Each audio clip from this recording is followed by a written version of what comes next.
Real Life. Today, we're gonna go over Peloton terms you may not have known before.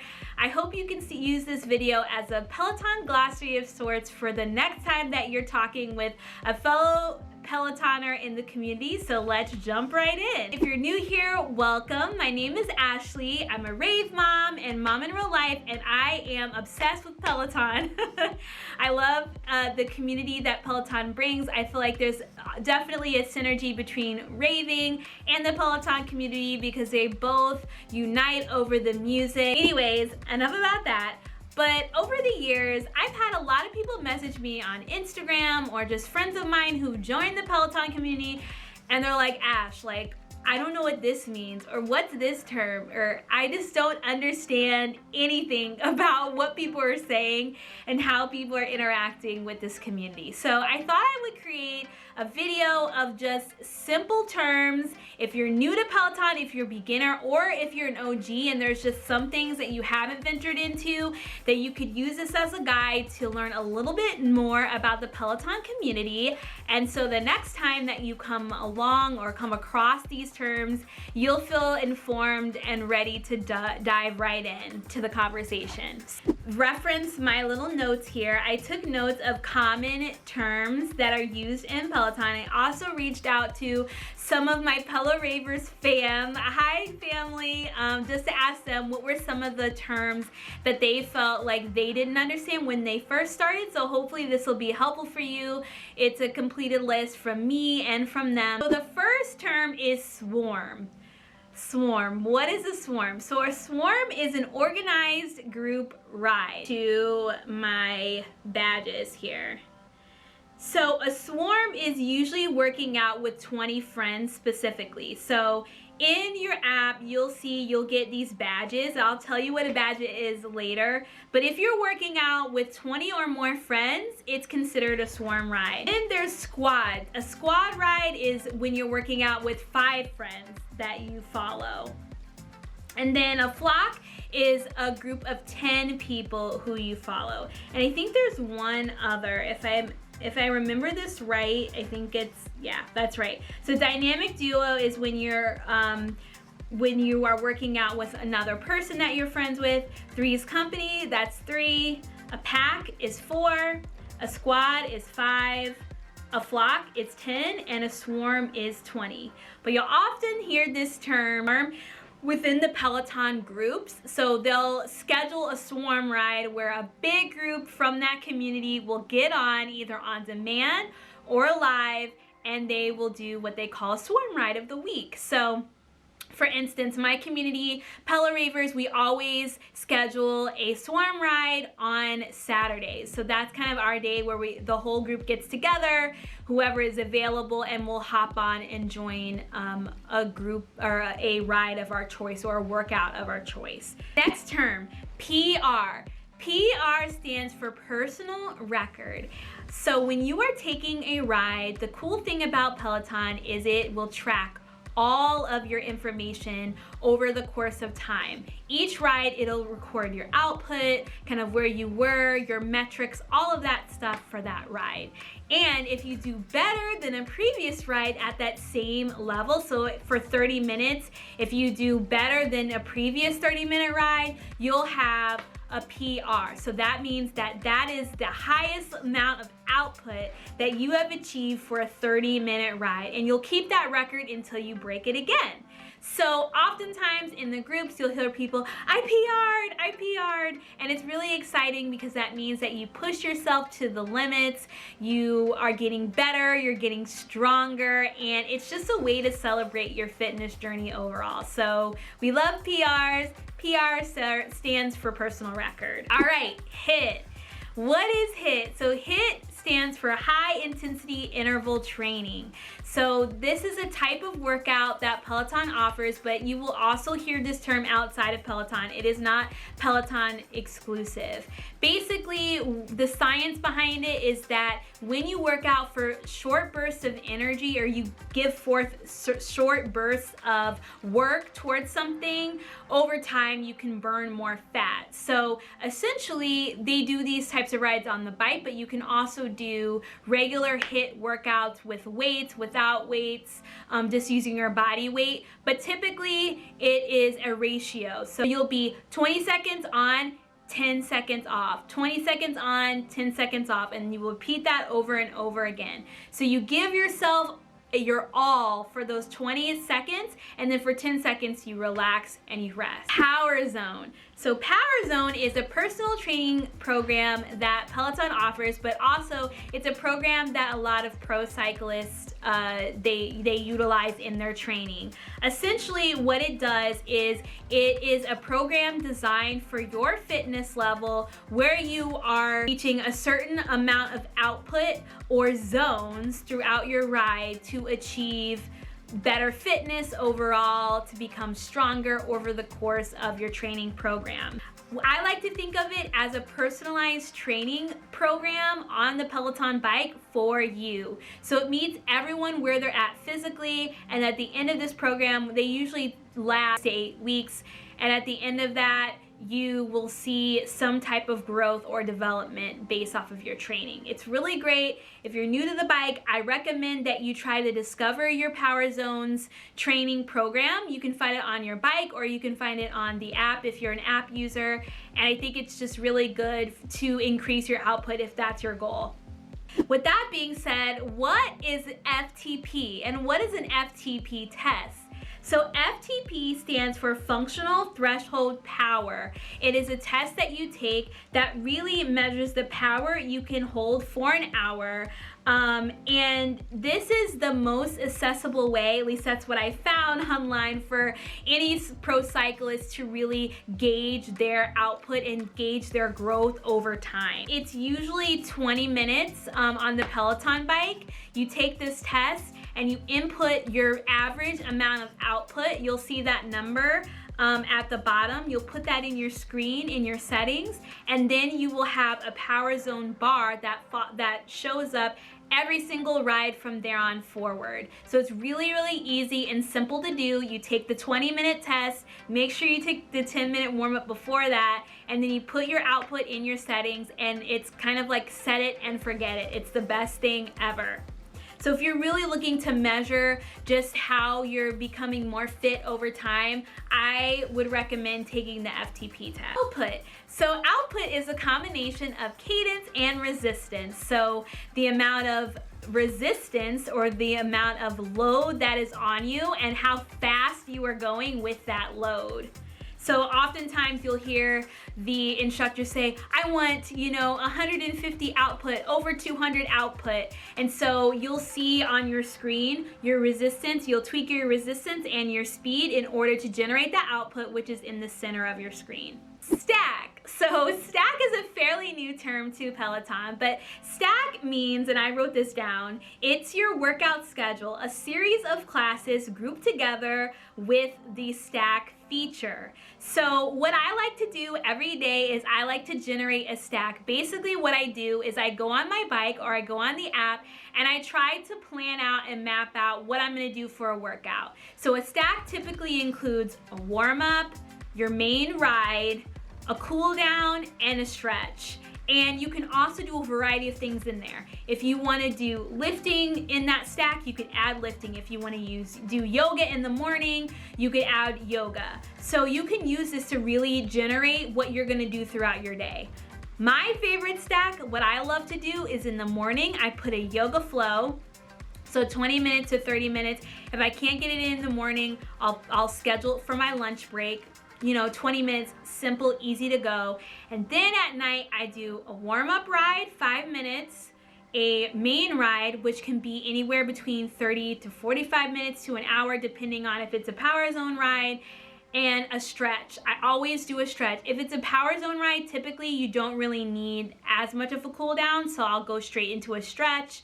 But I guarantee you will notice a difference in doing a stretch after every ride. It really does prevent injury. So I guarantee and I really highly recommend that you should add a stretch into your stack every day. And then after that, I could add a meditation, I could add strength. Sometimes I add a strength training session after that, or arms for 10 minutes, 20 minutes, 30 minutes if it's a leg day, depending on what I want to do. But it is a great tool so that you don't have to peruse your app every single time you're done with a workout. You can just set it up the day before, the morning of, and you're ready to go. And the feature allows you to go from class to class. So all you got to do is press on the continue stack, and it continues going on. You can also go from the bike to your app and continue the same stack that you set up. So it's really, really simple and easy. Session. So a session is a planned ride that you can take or you can schedule that's typically from an on-demand ride. So basically, on-demand rides are rides that have already passed live. They've already been pre-recorded for you, and you're taking something on demand. So that's another term, on demand. Live is a ride that you're actually joining live, where the actual cyclist or the instructor, whatever it is that you're taking, is live in the studio. So you are taking the class in real time when they're actually there, you know, instructing. So sessions usually happen after a fact. If you want to ride in a swarm, or if you want to ride with more friends, you can put a ride on your schedule using the schedule feature, and then you can invite friends to join your session. What the session does is it creates a new live interactive leaderboard separate from when it was recorded, and you can just follow along, high-five your friends, you know, race each other if you like, but it gives you the kind of feeling that it's live. It's live for you and your friends, but it's not. So you're all starting it at the same time, and you're all doing it together at the same time. Hopefully that makes sense. So I love sessions, especially for my group. We'll typically do those if there isn't a live ride that's going on when we want to meet. So what I'll do is I'll put it on my schedule, I'll send them the link, and they'll join me, and there's a little countdown right before it starts, all the way down to 0 when your session will start live. It's great. Okay, GYLT, get your life together. Sometimes you'll hear instructors say GYLT. This phrase was coined by Cody. He loves to say it's like one of his top quotes, but a lot of instructors will also use it. They typically say this saying in between when you're resting in between an interval or a hard kind of push. So if you're getting water, if you're toweling off, they'll say GYLT, get your life together. So if you hear that and you're like, what is that acronym? That's where it comes from, and it's typically comes from Cody. Or leaderboard. So your leaderboard is your username. So when you set up the app, or if you set up on the bike, it'll ask you what your username's gonna be. Mine is Ashes to Dashes. I also have a leaderboard name for Pelo Ravers if you wanna follow us, it's great. And essentially, that's where all of your past workouts are gonna be. That's where you schedule everything. If you are a Peloton owner, if you own the bike, you also get unlimited user account or leaderboard name. So I have, for instance, under my account that I pay for, I have my mom, I have some other people who ride under me, but my name is Ashes to Dashes. So that's kind of how you kind of distinguish. People will ask you for your leaderboard name all the time so that they can follow you. Yes, you can follow people on Peloton. What's great about following people on Peloton is that's how it picks up if you're in a swarm ride, if you're in a duo ride, whatever it may be, because you're friends with that person.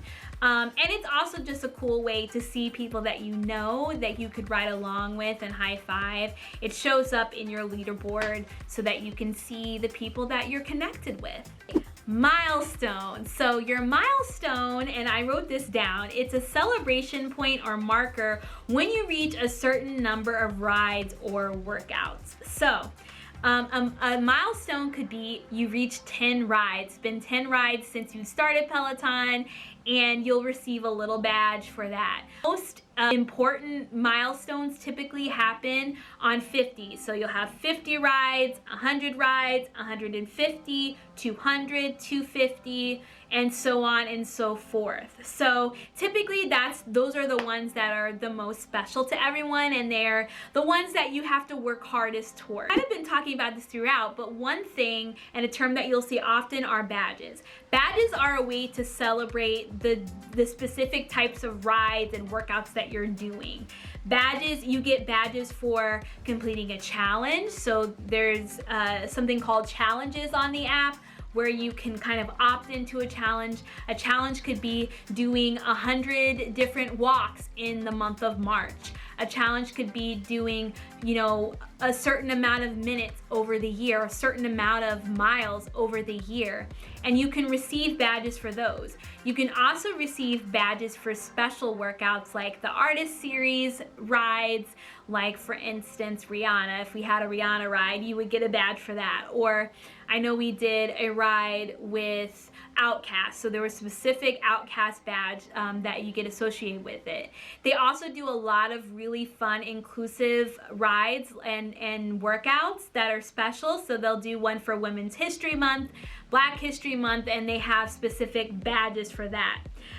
Also, my Pelo Ravers fam, they did mention to me, which I didn't really know much about, but there are special badges for specific types of workouts that certain instructors have. So I guess Jess King has like a Jess King experience badge. I've never gotten that before. And there's a couple of others that you get special badges for joining their specific series that they put on. So I believe like Alex Toussaint, he's doing the Ride with Greatness series right now, and so you get a special badge for doing those workouts as well. Right. The Century Club. So this term kind of goes along with Milestones, but the Century Club is basically something that you join automatically when you complete 100 workouts in whatever format.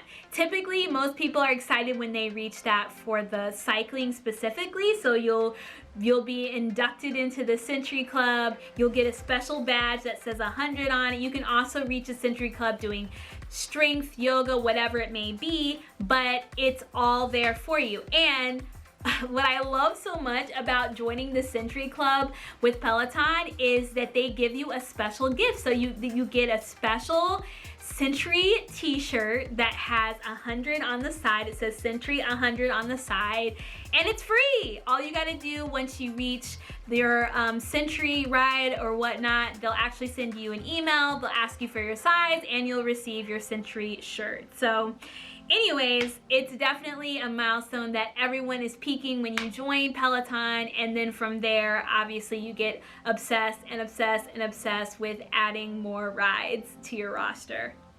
Hashtags. So a hashtag is a feature that they recently added, probably within the last year.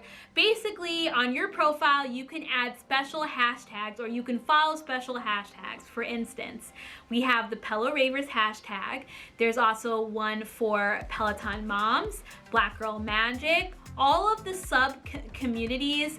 I think Power Zone even has a hashtag. I think it's called Power Zone Pack. When you do your challenges, they'll create new hashtags. So you can just start these hashtags and add them to your profile. Hashtags allow you to filter by the people on your leaderboard. So it can be kind of very, overwhelming. If you're looking on the right-hand side of your screen and you're seeing thousands and thousands of people, and you just want to find your people or people that you're connected with under a common cause, you can filter by that hashtag and it will show up a customized leaderboard to that hashtag. So for instance, I'm a part of the Black Lives Matter hashtag. If I filter by that, everyone that has Black Lives Matter in their hashtags, you can see. Now, you could have I think up to 9 or 10 hashtags on your profile, but typically you need to choose one hashtag that you want to lead with for the ride. That's the one that's going to show up under your name. Even if you decide to choose a different one, any hashtags that you are connected with of the 10 will filter by that. But if you want to lead with one, like for instance, if it's a Peloton swarm or Peloton Ravers swarm ride, and I really just want to see my Pelo Ravers fam, I will lead with that hashtag for that. Or if it's Alex Toussaint's Ride to Greatness and I'm on Team Validate, I want to lead with Team Validate, that hashtag, even though I'm a part of these other hashtags. I hope that makes sense, but I'm going to try to put up here on the screen so you can see what I'm exactly talking about. High fives. So during your ride, a high five is when you can tap on the user's profile picture and just give them a high five, just a little snippet of encouragement while they're riding. People love to do that. It's a way to socialize. A lot of times people get a little carried away and they'll high five you a million times because it can sometimes be confusing, but it's fun. All you do is tap, give a little high five. It kind of reminds me of Facebook when they used to do poking. Does anyone remember when they used to do poking on Facebook? Because I remember, and yeah, that went away. But high-fiving on Peloton is fun, trust me. Okay. The last term that we're gonna do for this one, and I feel like I might continue this series, is challenges. So as I mentioned, challenges are something that Peloton puts on. They're usually yearly challenges that you can do. I'm going to show here kind of how you can find them on the app. They can span the entire year, they can span each month, but then there's also challenges that are done in the Facebook communities. So if you're in the app community, if you're in the Peloton Moms community, or whatever community that you are, the moderators there usually generate some type of challenge on their own. So there's ways within those communities that they decide on how you can track of those challenges, but I encourage everyone to do challenges. I think that it really keeps you motivated, whether you decide to do it in the community or if you decide to do it with Peloton. I think it keeps you really accountable, fitness journey, and it keeps you excited to do what the next thing is. And to stay consistent, because consistency is key. So I encourage everyone to give challenges a try. So that's it, guys. That's the first of this video. I feel like I could go on, and actually there might be some more terms, so maybe there'll be a part 2 to this video. I hope you found it helpful. If there are any terms that I didn't mention here that you're like, Ash, like I don't know what this means, make sure you comment down below and I'll make sure to include those in the next video. Found this video helpful, make sure you give it a thumbs up. Make sure you click that subscribe button to get more Peloton content from me, and click that little bell to get notified when a new video posts. I love you guys so much, and as I always say, positive self, positive wealth. Bye, guys.